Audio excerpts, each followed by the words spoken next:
क्या करे, मर जाए गरीब वहाँ तो सर रिलीज दें कि। अस्सलाम वालेकुम नाजरीन, मैं हूं जावेद इकबाल और आप देख रहे हैं FN पॉइंट। आज हम बात करेंगे एक अहम मौजू पर और जानेंगे अवाम की राय।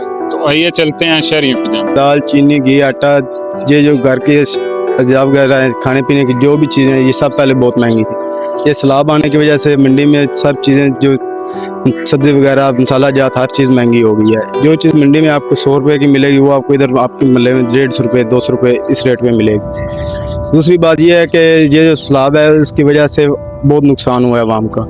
ठीक है, हमारी फसलें तबाह हुई हैं, खाद, हर चीज़ बहुत महंगी है। इसमें ये गरीब इंसान क्या कर सकता है?